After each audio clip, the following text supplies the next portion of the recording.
Hello students, welcome back to my channel. आज जो chapter हम स्टार्ट करने जा रहे हैं उस चैप्टर का नाम है म्यूचुअल फंड। इस चैप्टर की बात करें तो ये चैप्टर दो हिस्सों में डिवाइडेड है। पहले वाले पार्ट के अंदर हम लोगों को सिखाया जाएगा कि एनएवी कैसे कैलकुलेट किया जाता है। दूसरे वाले पार्ट में हम लोग सीखेंगे कि जर्नल एंट्रीज किस तरीके से रिकॉर्ड किया जाता है in the books of mutual fund. अब इसका जो टाइप 1 है जिसके अंदर हम लोगों को एनएवी के सम्स कैलकुलेट करने हैं, ये वाला पार्ट हमको पहले से आता है। कैसे, मैं आपको बता दूं। सेम 5 के अंदर जो फाइनेंशियल मैनेजमेंट था उसके अंदर भी सिमिलर एक चैप्टर था म्यूचुअल फंड, जिसके अंदर हमको ऑलरेडी एनएवी कैसे कैलकुलेट करते हैं सिखाया जा चुका है। उसके ऊपर मैंने भी एक वीडियो अपलोड किया था डिटेल वाला। अगर आपने वो वीडियो अब तक नहीं देखा है तो आपको आई बटन पे मिल जाएगा, वरना मैं उसका एक लिंक डिस्क्रिप्शन में डाल दूंगा। उसके अंदर मैंने आपको ऑलरेडी एनएवी कैसे कैलकुलेट करते हैं ये सिखाया है। उस चैप्टर के अंदर एनएवी कैलकुलेट करने का तरीका और इस चैप्टर के अंदर एनएवी कैलकुलेट करने का तरीका सेम है। सम्स थोड़े अलग अलग होंगे। मैं कोशिश करूंगा कि आगे आने वाले वीडियोस में थोड़े और सम्स सॉल्व करूं एनएवी के, ठीक है। बट इस वाले वीडियो की बात करें तो इस वाले वीडियो में हम लोग कवर करने वाले हैं जर्नल एंट्रीज कैसे रिकॉर्ड करना है in the books of mutual fund, ठीक है। तो एक काम करते हैं, डायरेक्टली एग्जाम्पल में जाते हैं। एग्जाम्पल में मैं आपको ये भी बता दूंगा कि पता कैसे चलेगा कि एनएवी का सम है या जर्नल एंट्री का। सम में बड़े बड़े अक्षरों में वो लोग मेंशन कर देंगे कि आपको अगर एनएवी फाइंड करना है तो बोला जाएगा कैलकुलेट एनएवी, और अगर जर्नल एंट्रीज बनानी है तो वो लोग ने नीचे मेंशन किया होगा कि शो अकाउंटिंग एंट्रीज या जर्नल एंट्रीज, ठीक है। सो ये रहा हमारा एग्जाम्पल जो हम लोग सॉल्व करने वाले हैं। तो एक काम करते हैं, पहले एग्जाम्पल को रीड कर लेते हैं, देखते हैं एग्जाम्पल में क्या बोला है। तो हमारे एग्जाम्पल में बोला है the investment portfolio of a mutual fund scheme includes 5,000 shares of X Limited and 4,000 shares of Y Limited, ठीक है। एक म्यूचुअल फंड है, उस म्यूचुअल फंड स्कीम के अंदर दो कंपनी के शेयर्स है, एक है एक्स लिमिटेड एक है वाई लिमिटेड। जो हमने एक्वायर किए थे, एक्वायर करने का मतलब होता है परचेज किए थे 31 दिसंबर 2015 को, ठीक है। ओके, आगे बोला है the cost of x limited shares is ₹40, मतलब हमने 40 रुपए में खरीदा था एक्स लिमिटेड के शेयर्स। और आगे बोला है that of Y limited shares is ₹60। तो देखो, अब तक हमने जो यहां तक क्वेश्चन पढ़ा है इसका मतलब अब तक मुझे सिर्फ इतना समझ में आया कि एक म्यूचुअल फंड है जिसके पास दो कंपनी के शेयर्स है जो उसने खरीदे थे 31 दिसंबर 2015 को। एक शेयर उसने खरीदा 40 रुपए में, दूसरा शेयर उसने खरीदा 60 रुपए में, ठीक है। तो इसका मतलब अगर मुझे जर्नल एंट्री पास करनी है तो मैं पास करूंगा परचेज ऑफ इन्वेस्टमेंट का, बिकॉज मैंने इन्वेस्टमेंट परचेज किया ना। अगर इन्वेस्टमेंट परचेज करेंगे तो इन्वेस्टमेंट हमारे पास आएगा और हमारे पास से पैसा जाएगा, ठीक है। क्योंकि मैंने दो शेयर्स खरीदे दो अलग अलग कंपनियों के, तो मुझे दो बार परचेज की एंट्री करनी पड़ेगी। क्या दोनों परचेज की एंट्री हम लोग कंबाइन करके एक साथ कर सकते हैं? हाँ, मैं आपको एंट्री बताता हूँ। अगर हम लोग ने शेयर्स खरीदे, इन्वेस्टमेंट किया है, तो मैं लिखूंगा ऐसे, इन्वेस्टमेंट इन एक्स लिमिटेड अकाउंट डेबिट, क्योंकि इन्वेस्टमेंट मेरे पास आ रहा है। टू, मेरे पास से क्या जा रहा है, पैसा जा रहा है, तो मैं नीचे क्या लिख दूंगा, टू बैंक अकाउंट। ये अगर मैं सिंगल कंपनी का एंट्री कर रहा हूं तो ये एक्स के लिए जैसे किया वैसे ही वाई के लिए भी करूंगा।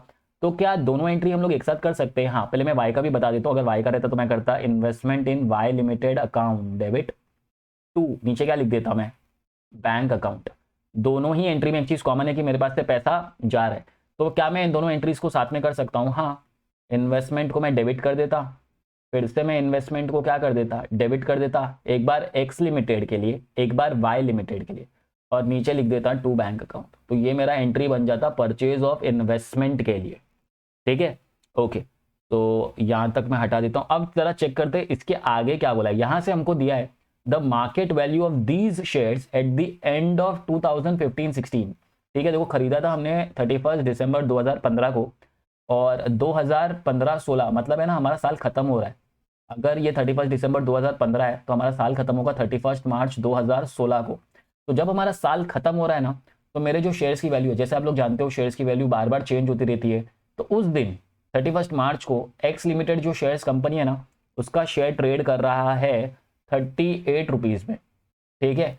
और दूसरे का चल रहा है 64 रुपीज, मतलब एक का भाव गिर गया 40 से 38 हो गया, और एक का 60 रुपीज का था 64 हो गया, 4 रुपए से बढ़ गया। तो एक कंपनी के शेयर्स में मुझे वैल्यूएशन करते वक्त 31 मार्च मेरा साल खत्म हो रहा है, अगर मैं वैल्यू करूं मेरे इन्वेस्टमेंट्स को तो 2 रुपए का लॉस हो रहा है और एक में 4 रुपए का प्रॉफिट हो रहा है, ठीक है। आगे देखते हैं आगे क्या बोला है। आगे बोला है ऑन 30 जून 2016 को क्या किया हमने, shares of both the companies, दोनों कंपनी के शेयर्स को हमने डिस्पोज कर दिया। डिस्पोज कर दिया मतलब सेल कर दिया, बेच दिया। रियलाइजिंग 37 पर share of x limited, x limited के शेयर्स को मैंने 37 में बेचा। एंड जो वाई लिमिटेड के शेयर्स है वो मैंने 67 रुपीज में बेच दिया, ठीक है। फिर फुल स्टॉप है, आगे बोला है शो, देखो यहाँ पर मेंशन कर दिया, show important accounting entries in the books of fund. तो जो म्यूचुअल फंड है इनकी बुक्स में हम लोग को जर्नल एंट्रीज रिकॉर्ड करनी है। आगे बोला है 2 साल के लिए, 2015-16 एंड 16-17। इसका मतलब ये जो क्वेश्चन दिया ना इसमें 2 साल का डेटा दिया है, ठीक है। देखो मैंने परचेज कब किया था, परचेज हमने किया था 31 दिसंबर 2015 को, ठीक है। बेच कब रहा हूं मैं, 30 जून 2016। अब परचेज करने से लेके सेल करने के बीच में एक डेट आती है ये वाली, जब मेरा साल क्या हो रहा है, खत्म हो रहा है। इसका मतलब इस सब में 2 साल का डेटा दिया हम लोग को, एक है 15-16, ठीक है, जिस साल हमने परचेज किया था, और दूसरा है 16-17 जिस साल मैंने क्या किया है, सेल किया है, ठीक है। ओके, तो अब हम लोगों ने पूरा सब कुछ रीड कर लिया, अभी हमको करना क्या है, जर्नल एंट्रीज पास करनी है। तो जर्नल एंट्री कैसे करनी है ये मैं आपको बता देता हूँ। सबसे पहले तो हम लोग जर्नल एंट्री का फॉर्मेट बना लेते हैं।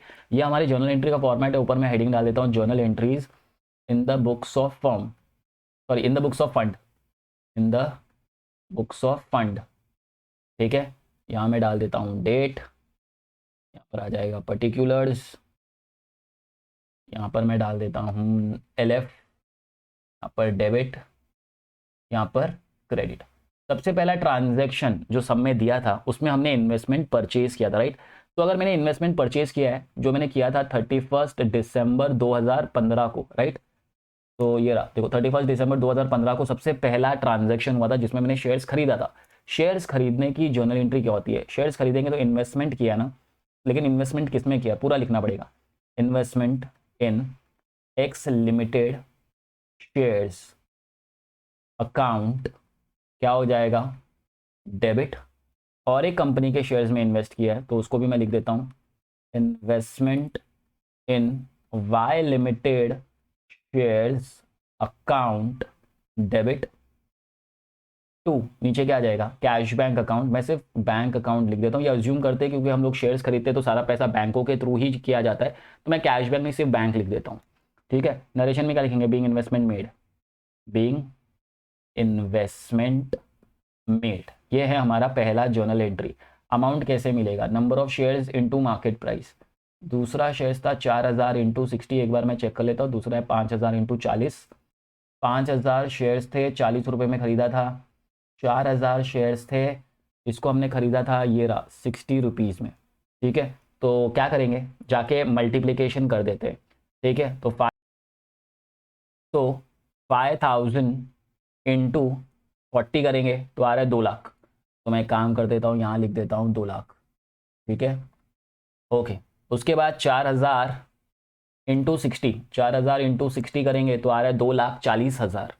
तो यहाँ पर मैं लिख देता हूँ 2,40,000। इसका मतलब मेरे पास से टोटल कितना पैसा गया है, 4,40,000 मेरे पास से गया, ठीक है। नरेशन था बीइंग इन्वेस्टमेंट मेड, यहाँ मैं ब्रैकेट बंद कर देता हूँ, ठीक है। अब देखो मैंने परचेज किया था और डायरेक्टली सेल कब कर रहा हूँ, सेल होने वाला है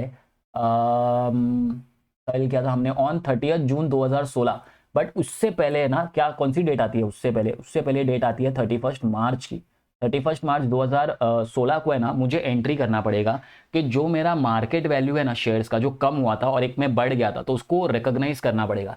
एक जो मेरा शेयर था एक्स लिमिटेड का, वो 40 से कितना हो गया, 38 हो गया। मतलब मुझे इसमें ना 2 रुपये का लॉस हो रहा है, ठीक है। और एक में मुझे 4 रुपये का प्रॉफिट हो रहा है। तो है ना ये प्रॉफिट और ये लॉस की एंट्री करनी है। एंट्री बहुत ध्यान से देखना। सबसे पहले मैं लॉस की एंट्री करता हूँ। लॉस की एंट्री हम लोग को करनी है, लॉस की एंट्री में एंट्री है revenue account debit to PFD account. PFD stands for provision for depreciation, ठीक है। मैं चाहता तो यहाँ पर इन्वेस्टमेंट का नाम भी लिख सकता था, वो भी चलेगा। यहाँ पर मैं लिख देता हूँ provision for depreciation, revenue account debit to provision for depreciation. अच्छा, इसके अंदर हम लोग लिखेंगे लॉस की एंट्री, ठीक है। कितने का लॉस हो रहा है, लॉस हो रहा है, देखो मेरे पास शेयर्स कितने थे, 5000, और जो शेयर्स की वैल्यू है वो थी 40 माइनस हो गए, कितनी हो गई, 38। तो इसका मतलब कितने का डिफरेंस है, डिफरेंस है 2 रुपये का। इसका मतलब मुझे जो लॉस हो रहा है वो लॉस हो रहा है 10,000 का। सो यहाँ मैं लिख देता हूँ 10,000, ठीक है। ये एंट्री मैं तुम लोग को बता दूँ 31 मार्च को जो मेरा इन्वेस्टमेंट था शेयर्स इन एक्स लिमिटेड में, जो उसकी वैल्यू कम हुई है, ये उसकी एंट्री है, ठीक है। तो आपको लोग याद रखना है, जब भी आपके इन्वेस्टमेंट की वैल्यू कम होगी तो आपका जर्नल एंट्री आपको क्या करना है, revenue account debit to provision for depreciation account. Provision for depreciation account की जगह हम लोग इन्वेस्टमेंट का नाम यूज कर सकते हैं, ठीक है। लेकिन यहाँ पर मैंने क्या लिखा है, PFD. PFD stands for provision for depreciation. इसका नरेशन क्या आएगा, being provision created for reduction in the value of shares, ठीक है। तो यहाँ पर मैं लिख देता हूँ being provision created for reduction in the value of shares, reduction in the value of shares, ठीक है। देखो ये एंट्री मैं आपको समझाऊंगा आगे, जब हम लोग एंट्री करेंगे ना तो ये वाला एंट्री और ज्यादा बेटर तरीके से समझ में आएगा। फिलहाल के लिए सिर्फ इतना याद रखना कि ना, जब आपके इन्वेस्टमेंट की वैल्यू, देखो मैंने बेचा नहीं है, शेयर्स बिके नहीं है, मेरे खाली शेयर्स की मार्केट वैल्यू कम हो गई है, तो मुझे जर्नल एंट्री क्या पास करना है, revenue account debit to provision for depreciation, ठीक है। अच्छा, एक जो मेरा शेयर है उसमें तो मुझे प्रॉफिट हो रहा है, तो क्या प्रॉफिट की भी एंट्री करनी पड़ेगी, हाँ, 31 मार्च 2016 को। अच्छा, प्रॉफिट होगा तो कौन से अकाउंट को में हम लोग को एंट्री करनी है वो मैं आपको बता देता हूँ। इसकी एंट्री आएगी investment in Y limited shares account debit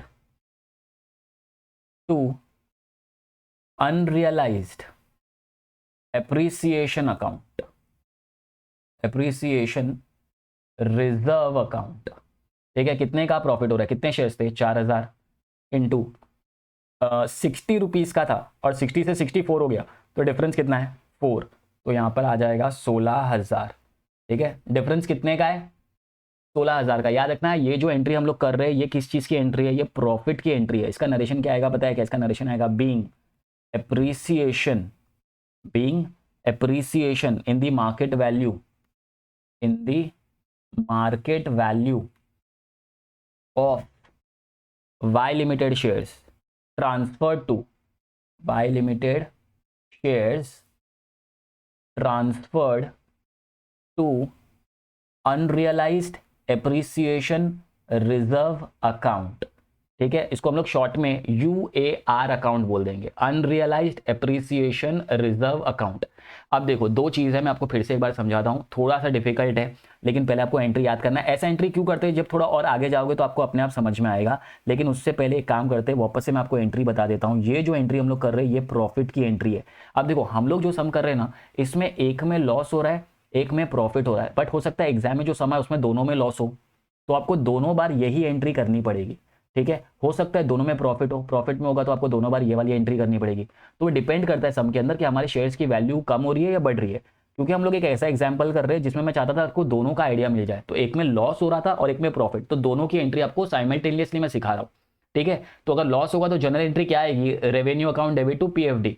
amount कौन सा लेना है, जो हम लोग का लॉस हो रहा है वो वाला अमाउंट, ठीक है। अच्छा, अगर प्रॉफिट होगा तो हम लोग कौन से अकाउंट को क्रेडिट करते हैं, अनरियलाइज्ड एप्रिसिएशन रिजर्व अकाउंट, ठीक है। जो भी प्रॉफिट हो रहा है हमको शेयर्स के ऊपर, उसको हम लोग कहाँ ट्रांसफर कर देते हैं, अनरियलाइज्ड एप्रिसिएशन रिजर्व अकाउंट के अंदर, ठीक है। ओके, अब हमारे ना साल खत्म हो चुका है, मैंने रिकॉग्नाइज कर दिया मेरा लॉस और मेरा प्रॉफिट, ठीक है। तो हम लोग आगे जाते हैं। अच्छा, एक सवाल और, आप लोग सोच रहे होंगे कि सर जब लॉस हुआ तो अपने रेवेन्यू अकाउंट को डेबिट कर दिया, तो प्रॉफिट होने पे भी रेवेन्यू अकाउंट को क्रेडिट करना चाहिए था, राइट। बट देखो कुछ अकाउंटिंग पॉलिसीज है, अकाउंटिंग स्टैंडर्ड्स है जो बोलती है ना कि अगर लॉस होगा, ठीक है, या लॉस होने वाला होगा तो उसको आप अपनी बुक्स में रिकॉग्नाइज कर सकते हो, बट प्रॉफिट जब तक होता नहीं है ना तब तक हम लोग उसकी एंट्री कर सकते नहीं है। यहां पर मुझे ना प्रॉफिट हो नहीं रहा है, होने वाला है, अब होगा नहीं होगा ये पता नहीं है, इसलिए मैंने कौन से अकाउंट को यूज किया है, अनरियलाइज्ड एप्रिसिएशन रिजर्व अकाउंट, ठीक है। यहां पर मुझे पता है लॉस होने वाला है, फिर भी मैंने रेवेन्यू अकाउंट को डेबिट कर दिया, बिकॉज लॉस होता है ना तो हम लोग को ये बुक्स में रिकॉर्ड किया जा सकता है, ठीक है। ओके, इसके पीछे अलग अलग लॉजिक है अकाउंटिंग स्टैंडर्ड्स का, बट आप लोग इतना याद रखिएगा कि लॉस होगा तो रेवेन्यू अकाउंट क्या हो जाएगा, डेबिट, और प्रॉफिट होगा ना तो आपका अनरियलाइज्ड एप्रिसिएशन रिजर्व अकाउंट को क्या करना है, क्रेडिट, ठीक है। ये एंट्री इतनी हो गई। उसके बाद अभी हम लोग को जाना है नए साल के अंदर।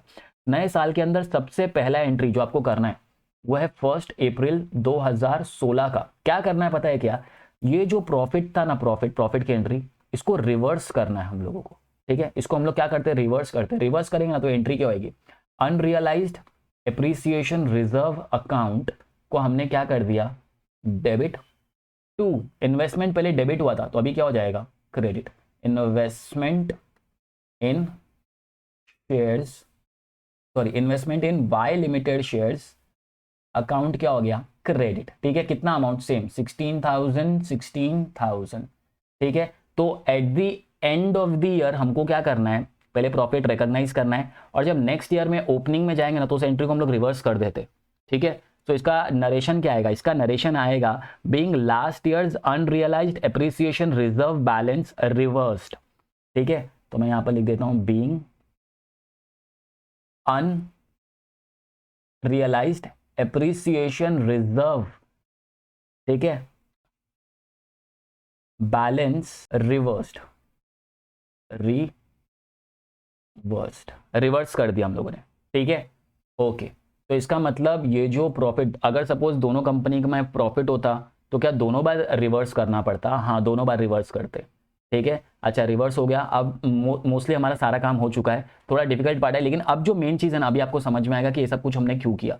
ये जो लॉस की एंट्री थी और ये जो प्रॉफिट को रिवर्स किया ना, इसकी सारे पार्ट आपको अभी भी समझ में आ जाएगा। क्या अभी हम लोग सेल की एंट्री कर सकते हैं, हाँ सेल की एंट्री हम लोग कर सकते हैं। सेल की एंट्री है 30 जून को, हमने 30 जून को सेल किया है गेस, राइट, क्वेश्चन में देख लेते एक बार, 30 जून 2016, तो यहाँ पर मैं लिख देता हूँ 30 जून 2016 सेल करेंगे तो पैसा हमारे पास आएगा, तो बैंक अकाउंट को क्या करना पड़ेगा, डेबिट करना पड़ेगा, बैंक अकाउंट डेबिट। और इस बार इन्वेस्टमेंट मेरे पास से जा रहा है तो मैं क्या लिख दूंगा, इन्वेस्टमेंट इन एक्स लिमिटेड शेयर्स, अकाउंट को क्या कर देंगे, क्रेडिट कर देंगे। ठीक है, ये एंट्री में तो कुछ गड़बड़ नहीं हो सकता। देखो इन्वेस्टमेंट कितने का था, इन्वेस्टमेंट था 2 लाख का। ठीक है, मैंने कितने में बेचा, मेरे पास 5000 शेयर्स थे, मैंने बेचा है 37 रुपीज़ में। चेक कर लेते कैसे पता चला था 37 में बेचा है, देखो यहाँ लिखा था both shares company disposing of realising 37x के लिए। ठीक है, सो एक्स लिमिटेड के शेयर्स मैंने 37 में बेचे, तो जरा देखते हैं मेरे पास कितना पैसा आया होगा। तो 5000 इंटू 37, तो मुझे 1,85,000 मिला। यहाँ मैं लिख देता हूँ 1,85,000 रुपीज़। ठीक है, ओके, अब है ना बीच में डिफरेंस आ रहा है, डिफरेंस कितने का आ रहा है, 15,000 का। ठीक है, ये जो 15,000 का डिफरेंस आ रहा है ना, इसको हम लोग कौन से अकाउंट में लिखते हैं पता है क्या, इसको हम लोग लिखते हैं लॉस ऑन डिस्पोजल अकाउंट में, लॉस ऑन ठीक है, डिस्पोजल ऑफ इन्वेस्टमेंट लिख देता हूँ अकाउंट, और यहाँ पर हो जाएगा डेबिट। ठीक है, तो जो भी लॉस हो रहा है ये मेरा एक्चुअल लॉस है, इस एक्चुअल लॉस को मैंने कहाँ डाल दिया है, लॉस ऑन डिस्पोजल में। यहाँ पर है ना, अभी आप लोग सोच रहे होंगे सर लॉस हुआ है तो रेवेन्यू अकाउंट लिखना चाहिए था यहाँ पर बीच में, लेकिन एक रीजन है कि मैंने रेवेन्यू अकाउंट नहीं लिखा है, वो इसके नीचे वाली एंट्री में पता चल जाएगा। लेकिन पहले मैं इसका नरेशन लिख देता हूँ। नरेशन में क्या लिख देंगे, being investment sold, being investment sold, आगे चाहिए तो एट अ लॉस भी लिख सकते हो। ठीक है, अच्छा अभी ये जो लॉस हुआ है ना मुझे, ये वाला लॉस, इसकी एंट्री मैं कर दूंगा 30 जून 2016। इसकी एंट्री कैसे करनी है ये मैं आपको बताता हूँ। देखो यहाँ पर है ना ऑलरेडी हम लोग कितना लॉस बुक कर चुके हैं, 10,000 की एंट्री तो ऑलरेडी हम लोग कर चुके हैं ना, लॉस ऑलरेडी बुक कर चुके हैं। और यहाँ पर है ना 15,000 का लॉस दिख रहा है, तो 15,000 में से 10,000 की एंट्री ऑलरेडी हम लोग कर चुके हैं, इसीलिए यहाँ पर मैंने रेवेन्यू अकाउंट नहीं लिखा। अगर इधर मैं रेवेन्यू अकाउंट लिख देता ना, इसका मतलब ऐसा लगता कि मेरे को पहले 10,000 का नुकसान हुआ, अभी 15,000 का नुकसान हुआ। ठीक है, इस 15,000 में से 10,000 की एंट्री हम लोग ऑलरेडी यहाँ पर रिकॉग्नाइज कर चुके हैं, तो अभी है ना मुझे लॉस सिर्फ 5,000 का हो रहा है एक्स्ट्रा, तो उसको कैसे रिकॉर्ड करेंगे, तो उसकी एंट्री कैसे आएगी। देखो पहले पीएफडी को मैंने, पीएफडी मतलब प्रोविजन फॉर डेप्रिसिएशन को क्रेडिट किया था, तो उसको हम लोग रिवर्स कर देते, क्या कर देते हैं, डेबिट। ठीक है, लॉस ऑन सेल को है ना हमने पहले डेबिट किया, तो अभी इस वाली एंट्री में हम लोग क्या कर देते हैं, क्रेडिट, तो नीचे आ जाएगा लॉस ऑन डिस्पोजल। ठीक है, अच्छा लॉस ऑन डिस्पोजल अकाउंट का लॉस कितना दिख रहा है, 15,000, 15 में से हम लोग ऑलरेडी कितना बुक कर चुके हैं, 10,000, तो इसका मतलब एक्स्ट्रा लॉस कितना है, 5,000। वो कौन से अकाउंट में जाएगा, वो जाएगा रेवेन्यू अकाउंट के अंदर। ये याद रखना, ये बैलेंसिंग फिगर है। अगर मैं डायरेक्टली ऊपर ही लिख देता, यहीं पे रेवेन्यू लिख देता, तो 15,000 आ जाता, जबकि 15 में से 10 हम लोग ऑलरेडी बुक कर चुके। ठीक है, तो प्रोविजन फॉर डिप्रिसिएशन मैंने क्रेडिट किया था यहाँ पर, तो जब हम लोग रिवर्स करेंगे या सेट ऑफ करेंगे या एडजस्ट करेंगे तो पीएफडी क्या हो जाएगा, debit. Loss on disposal debit हुआ था, नीचे वाली एंट्री में क्या हो जाएगा, क्रेडिट, और जो डिफरेंस आएगा वो कहाँ चला जाएगा, रेवेन्यू अकाउंट के अंदर। ठीक है, सो ये हो गया, मतलब है ना ये एक सेल किया था ना, उसकी 2 एंट्री करनी पड़ी मुझे। ठीक है, तो इसका मतलब जब भी लॉस में सर बेचेंगे तो क्या 2 एंट्री करनी पड़ेगी हम लोग को इस तरीके से। हाँ, अगर प्रॉफिट में बेचेंगे ना तो ऐसी 2 एंट्री करने की जरूरत नहीं है, डायरेक्ट कर सकते हो। मैं आपको बताता हूँ, देखो 30 जून को एक सेल भी हुआ है ना, उसकी एंट्री डायरेक्ट हो जाएगी और खत्म हो जाएगा। ठीक है, यहाँ पर आ जाएगा बैंक अकाउंट डेबिट, और नीचे एक लाइन छोड़ के मैं लिख देता हूँ to investment in Y limited shares, Y limited shares. ठीक है, अच्छा, यहाँ पर मुझे पता है कि उसकी वैल्यू थी 2,40,000, मैंने उसको कितने में सेल किया है, हमने सेल किया है इंटू 67, आई गेस चेक कर लेते हैं, 67 में सेल किया है और मेरे पास 4,000 शेयर से। तो अगर मैं इसको मल्टीप्लाई करूँ तो आएगा 4,000 इंटू 67, तो आ रहा है 2,68,000। तो यहाँ मैं लिख देता हूँ 2,68,000। डिफरेंस निकाले तो डिफरेंस आ रहा है 2,68,000 माइनस 2,40,000, तो डिफरेंस आ रहा है हम लोगों का 2,68,000 माइनस 2,40,000, 28,000। सो यहाँ मैं लिख देता हूँ 28, और ये हमारा एक्चुअल प्रॉफिट है। तो इस प्रॉफिट को, क्योंकि अभी हम लोग को प्रॉफिट रियल में हो रहा है, तो अभी हम लोग इसको रेवेन्यू अकाउंट में डाल सकते हैं, टू रेवेन्यू अकाउंट। ये याद रखना, रेवेन्यू अकाउंट आपका पीएनएल अकाउंट ही है, जिसको लोग इस चैप्टर के अंदर रेवेन्यू अकाउंट से रिकॉग्नाइज कर रहे हैं। तो हम लोग पीएनएल को ही क्या बोलते हैं इस चैप्टर के अंदर, रेवेन्यू अकाउंट। ठीक है, अच्छा इसका नरेशन क्या आएगा, बीइंग इन्वेस्टमेंट सोल्ड, तो मैं लिख देता हूँ being investment sold, at a profit करके भी लिख सकते हैं। ठीक है, ये याद रखिएगा, ये जो पार्ट था ना, ये सिर्फ तब करना है जब क्या हो रहा है, लॉस हो रहा है। ठीक है, इसका नरेशन लिखना चाहते हो तो ऐसा भी लिख सकते हो, being net loss on disposal of shares charge to revenue account. ठीक है, लेकिन ये याद रखना, नेट लॉस, एक्चुअल लॉस नहीं, नेट लॉस जो बचा वो ही। ठीक है, तो ये थी हमारी जर्नल एंट्री इस चैप्टर की। ठीक है, इस चैप्टर के अंदर और भी कई तरीके के जर्नल एंट्रीज है, उसमें से ये एक तरीके के सम थे। इस वाले सम में हमने क्या किया, परचेज किया और सेल किया, और सिर्फ जो हमारा 31 मार्च को मार्केट वैल्यू दिया था ना, उसकी एंट्री हम लोग को करनी पड़ी, ये वाली। ठीक है, बाकी समय कुछ भी नहीं था, सिर्फ परचेज और सेल ही था, खत्म। एक को मैंने प्रॉफिट में बेचा, एक को मैंने लॉस में बेचा। तो अब आप लोग को क्या करना है, बेसिकली ये एंट्री आपको याद होनी चाहिए। ठीक है, तो मैं आपको एक काम करता हूँ, यहाँ पर बता देता हूँ। ये देखो, ये रहा हमारा पार्ट, ये है हमारी जर्नल एंट्रीज। सबसे पहला यहाँ पर मैंने जर्नल एंट्री आप लोग के लिए लिख दिया है कि अगर आपने शेयर्स परचेज किए हैं तो जर्नल एंट्री क्या आएगी, investment account debit to bank account. ठीक है, अच्छा अगर if market value of investment decreases, आपके इन्वेस्टमेंट की वैल्यू डिक्रीज हो रही है 31 मार्च को एट द एंड, तो हम लोग को जर्नल एंट्री क्या करना है, revenue account debit to provision for depreciation. ठीक है, अच्छा हमने जो सम किया था उसमें एक में प्रॉफिट हो रहा था, एक में लॉस। अगर सपोज दोनों में लॉस होता तो ये एंट्री 2 बार करनी पड़ेगी। ठीक है, अच्छा if market value of investment increases, अगर मेरे इन्वेस्टमेंट की वैल्यू इंक्रीज हो रही है एट द एंड, तो 31 मार्च को मुझको क्या करना है, investment account debit to unrealised appreciation reserve account. ठीक है, अच्छा अब ये तो हो गया अपना 1 साल की एंट्री खत्म, 1 साल खत्म हो गया, अभी हम लोग को नेक्स्ट साल में जाना है, ये था एट द एंड। जब नेक्स्ट ईयर का जो फर्स्ट एंट्री होता है ना, जो हम लोग 1 अप्रैल को करते हैं, वो इसी एंट्री को हम लोग क्या करते हैं, रिवर्स कर देते हैं एट द बिगिनिंग। ठीक है, रिवर्स करने की एंट्री क्या होगी, unrealised appreciation reserve account debit to investment. ठीक है, ये नेक्स्ट ईयर में। अब ये हो गया, उसके बाद अगर सपोज हमने सेल किया है तो सेल करने की एंट्री क्या होगी, bank account debit to investment. अगर बीच में प्रॉफिट हो रहा है तो प्रॉफिट आ जाएगा, लॉस हो रहा है तो हम लोग क्या लिखेंगे, loss on disposal of investment.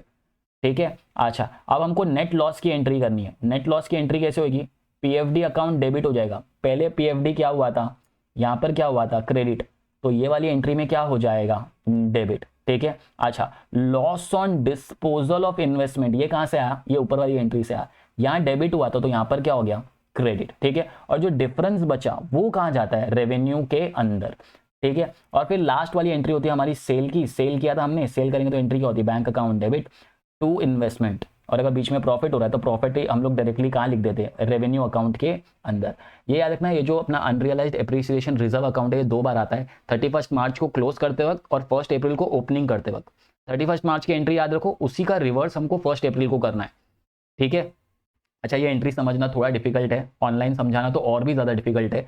तो और 2-3 एग्जाम्पल जब आप करोगे ना तो आपको ज़्यादा बेटर तरीके से समझ में आएगा। जैसे कि मैंने आपको कहा कि जब इन्वेस्टमेंट की मार्केट वैल्यू नीचे गई तो मैंने रेवेन्यू अकाउंट डेबिट कर दिया, बट जब market value of investment increase हुई तो मैंने रेवेन्यू अकाउंट क्रेडिट नहीं किया, उसके बदले में क्या किया, अनरियलाइज्ड एप्रिसिएशन रिजर्व अकाउंट बना दिया। इसके बारे में मैंने आपको लॉजिक थोड़ा बहुत बता दिया है कि लॉस अगर होने वाला भी है तो हम लोग उसकी एंट्री रेवेन्यू अकाउंट में कर सकते हैं, बट प्रॉफिट जब एक्चुअली तक होता नहीं है, जब तक रियल में नहीं होता ना, तब तक हम लोग उसकी एंट्री नहीं करते। ठीक है, ओके, सो ये था हमारा जर्नल एंट्री का पार्ट। मैंने कोशिश की है कि आपको ज़्यादा से ज़्यादा पार्ट समझाने की कोशिश करूँ, फिर भी हम लोग नेक्स्ट वाले वीडियो में एक एग्जाम्पल करेंगे इसी से रिलेटेड। ठीक है, तो चलिए इस वीडियो में इतना ही। अगर आपको वीडियो पसंद आया तो आपको पता है क्या करना है, लाइक करो, सब्सक्राइब करो, शेयर करो